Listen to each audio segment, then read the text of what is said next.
Hi, this is Shruti. Welcome back to my channel. हम लोग class 7 का मैथ्स कर रहे थे। फर्स्ट चैप्टर हमारा हो चुका था ज्योमेट्री वाला। आज हम लोग सेकंड चैप्टर देखने वाले। तो सेकंड चैप्टर भी हमारा एसएससी बोर्ड के अकॉर्डिंग ही है, महाराष्ट्र बोर्ड के अकॉर्डिंग हमने सिलेबस लिया है। तो सेकंड चैप्टर है multiplication and division of integers. ठीक है, अब जैसे कि आप पहले भी पढ़ चुके हो कि रियल नंबर्स क्या होते हैं। ठीक है, फिर भी हम एक बार इंट्रोडक्शन देखेंगे कि व्हाट आर रियल नंबर्स। तो सबसे पहले मैंने यहाँ पे लिखा है नेचुरल नंबर। नेचुरल नंबर्स क्या होते हैं? 1 2 3 4 इन्फिनिटी तक, है ना। जो भी गिनती हमें पता है वो that are known as natural numbers. अब होल नंबर्स क्या होते हैं? जिसमें 1 के आगे 0 इंक्लूड हो जाता है, तो वो कहलाते हैं होल नंबर्स। इंटीजर्स, तो इंटीजर्स में 0 1 2 3 तो होते ही है, लेकिन लेफ्ट हैंड साइड में -1 -2 -3 ये सब भी जुड़ जाते हैं। ठीक है, तो ये होते हैं इंटीजर्स। तो हमें इंटीजर्स का मल्टीप्लिकेशन एंड डिवीजन देखना है। ओके, इसके आगे आपको रैशनल नंबर और इरेशनल नंबर भी लगने वाले हैं, तो वो भी आप देख लो। रैशनल नंबर्स क्या होते हैं फ्रेंड्स? जो रैशनल और इरेशनल दोनों भी फ्रैक्शन फॉर्म में होते हैं, यानी p/q फॉर्म में।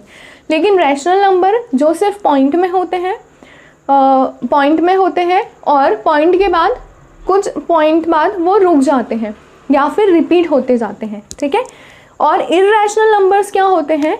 जो पॉइंट के बाद कंटिन्यू होते जाते हैं, रिपीट नहीं होते हैं और कंटिन्यू होते जाते हैं। ये जो एग्जांपल था ये गलती से यहाँ का था रैशनल नंबर का, मैंने इरेशनल में लिख दिया था। देखिए इस एग्जांपल में आपको क्या दिख रहा है? 4.699999, मतलब ये रिपीट हो रहा है। तो पॉइंट के बाद अगर कोई नंबर रिपीट होता है या फिर स्टॉप हो जाता है, जैसे कि यहाँ पे ये स्टॉप हो गया है -0.89, तो इन्हें हम कहते हैं रैशनल नंबर्स। और इरेशनल नंबर्स मतलब क्या? जो पॉइंट के बाद कंटिन्यू होते जाते हैं, ना तो स्टॉप होते हैं ना ही रिपीट होते हैं। ठीक है, तो ये रैशनल और इरेशनल नंबर थे। इसको आप डिटेल में 8th और 9th क्लास में और अच्छे से पढ़ोगे। ठीक है, अब रियल नंबर्स। तो रियल नंबर्स क्या होते हैं? All the above numbers included. जितने भी ऊपर हमने ये सारे नंबर्स देखे, तो ये सारे नंबर्स ही क्या कहलाते हैं? Real numbers. ठीक है, अब कुछ चीज़ें हमें ध्यान में रखनी है मल्टीप्लिकेशन और डिवीजन के लिए, तो मैंने कुछ पॉइंट्स बनाए हैं, इस पे थोड़ा सा ध्यान देते हैं। तो multiplication of integers, the product of 2 positive integer is a positive integer. अभी हमने देखा कि इंटीजर क्या होते हैं, मतलब ऐसे नंबर्स जो प्लस में भी होते हैं और माइनस में भी होते हैं, है ना।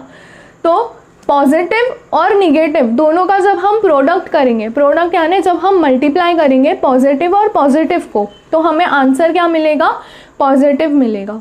ठीक है, फॉर एग्जाम्पल 2 × 5। अब 2 और 5 के आगे कोई साइन नहीं है, मतलब हम मान सकते हैं कि प्लस की साइन है।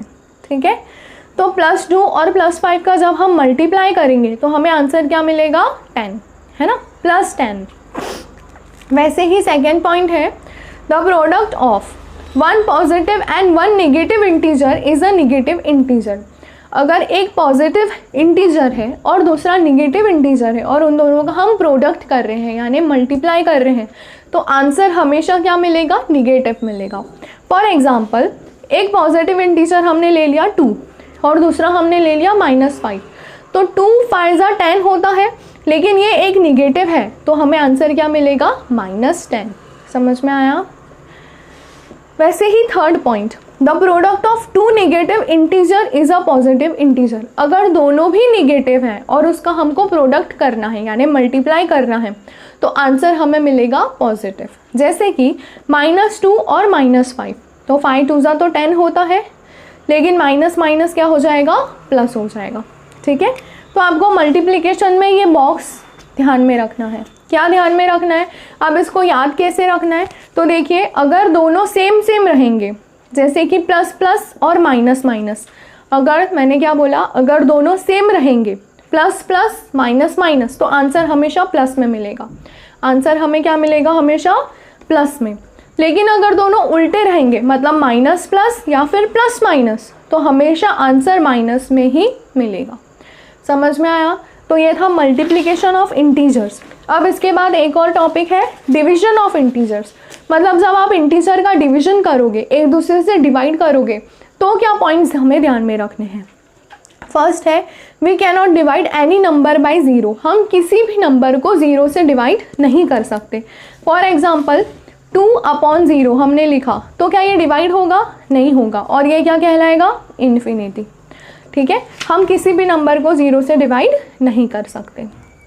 अब सेकेंड पॉइंट है the question of 2 positive integer is a positive integer. जो क्वेश्चन मिलता है ऊपर, जो हमारा आंसर आता है डिवाइड करने के बाद, तो अगर 2 पॉजिटिव इंटीजर है तो क्वेश्चन भी पॉजिटिव ही मिलेगा। ठीक है, question of 2 negative integer is a positive integer. अगर दोनों भी निगेटिव है तो भी आंसर क्या मिलेगा? पॉजिटिव। जैसा कि हमने मल्टीप्लिकेशन में देखा था, अगर दोनों पॉजिटिव है तो पॉजिटिव, अगर दोनों निगेटिव है तो भी पॉजिटिव। ठीक है, अगर question of a positive and a negative integer is always a negative, अगर एक पॉजिटिव है और दूसरा निगेटिव है, फॉर एग्जाम्पल एक है पॉजिटिव और दूसरा है निगेटिव, ये ऊपर वाला है निगेटिव, दूसरा वाला है पॉजिटिव, तो जो भी आपका आंसर आएगा वो माइनस में आएगा। समझ में आया? फॉर एग्जाम्पल आपका आंसर आया है -x, तो x आएगा माइनस में। ठीक है, तो ये थे कुछ पॉइंट्स डिवीजन और मल्टीप्लिकेशन के। अब जो एक्सरसाइज है यानी कि जो प्रैक्टिस सेट है वो हम देखेंगे नेक्स्ट वीडियो में। ठीक है, अगर आपको कुछ डाउट हो तो प्लीज़ कमेंट बॉक्स में कमेंट कीजिए, हम उसको सॉल्व करेंगे। Thank you.